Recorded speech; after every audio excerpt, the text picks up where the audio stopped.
ಮದುವೆ ತಡವಾದಂತಹ ವಿಚಾರಕ್ಕೆ ಎರಡು ಗುಂಪುಗಳ ನಡುವೆ ಡಿಶುಮ್ ಆಗಿದೆ. ಪರಸ್ಪರ ಕೈ ಮಿಲಾಯಿಸಿಕೊಂಡಿದ್ದಾರೆ ಎರಡು ಕಡೆಯವರು ಅನ್ನೋದು ಗೊತ್ತಾಗ್ತಾ ಇದೆ. ಶಾಸಕ ಪ್ರಭು ಚೌಹಾಣ್ ಸಂಬಂಧಿಕರು ಮತ್ತು ಭಾವಿ ಬೀಗರ ನಡುವೆ ಗಲಾಟೆ ಆಗಿರುವಂಥದ್ದು. ಬೀದರ್ ಜಿಲ್ಲೆಯ ಔರಾದ್ನಲ್ಲಿ ನಡೆದಂತಹ ಘಟನೆ ಇದು. ಮಹಾರಾಷ್ಟ್ರದ ಯುವತಿಯ ಜೊತೆಗೆ ಪ್ರಭು ಚೌಹಾಣ್ ಶಾಸಕರು ಇವರ ಪುತ್ರನ ವಿವಾಹ ನಿಶ್ಚಯವಾಗಿರುತ್ತೆ. ಚೌಟ್ರಿಯ ಮುಂಭಾಗದಲ್ಲಿಯೇ ಗಲಾಟೆ ಆಗಿದೆ. ಮದುವೆ ತಡವಾದಂತಹ ವಿಚಾರಕ್ಕೆ ಗಲಾಟೆ ಆಗಿದೆ ಅನ್ನುವಂತಹ ವಿಚಾರ ಗೊತ್ತಾಗ್ತಾ ಇರುವಂಥದ್ದು. ಕೈ ಮಿಲಾಯಿಸುವ ಹಂತಕ್ಕೂ ಕೂಡ ಹೋಗಿದ್ದಾರೆ ಅನ್ನೋದು ಗೊತ್ತಾಗ್ತಾ ಇದೆ. ಬೀದರ್ ಜಿಲ್ಲೆಯ ಔರಾದ್ನ ಬೋಂತಿ ತಾಂಡಾದಲ್ಲಿ ಈ ಘಟನೆ ಆಗಿರುವಂಥದ್ದು. ಗಲಾಟೆ ಹೇಗಿತ್ತು ಅನ್ನೋದರ ದೃಶ್ಯವನ್ನು ನೀವು ಸ್ಕ್ರೀನ್ ಮೇಲೆ ಗಮನಿಸ್ತಾ ಇದ್ದೀರಿ. ಶಾಸಕನ ಪುತ್ರನ ನಿಶ್ಚಿತಾರ್ಥದ ವಿಚಾರಕ್ಕೆ ಸಂಬಂಧಪಟ್ಟಂತೆ ಈ ಗಲಾಟೆ ಆಗಿದೆ ಅನ್ನುವಂತಹ ವಿಚಾರ ಗೊತ್ತಾಗ್ತಾ ಇದೆ.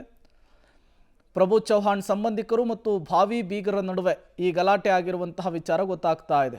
ಮದುವೆ ತಡವಾದಂತಹ ವಿಚಾರಕ್ಕೆ ಎರಡೂ ಕಡೆಯವರಿಂದ ಕೈ ಮಿಲಾಯಿಸುವಂತ ಹೋಗಿದೆ. ಗಲಾಟೆಯ ಹಂತವನ್ನು ಈ ಜಗಳ ತಲುಪಿರುವಂಥದ್ದು.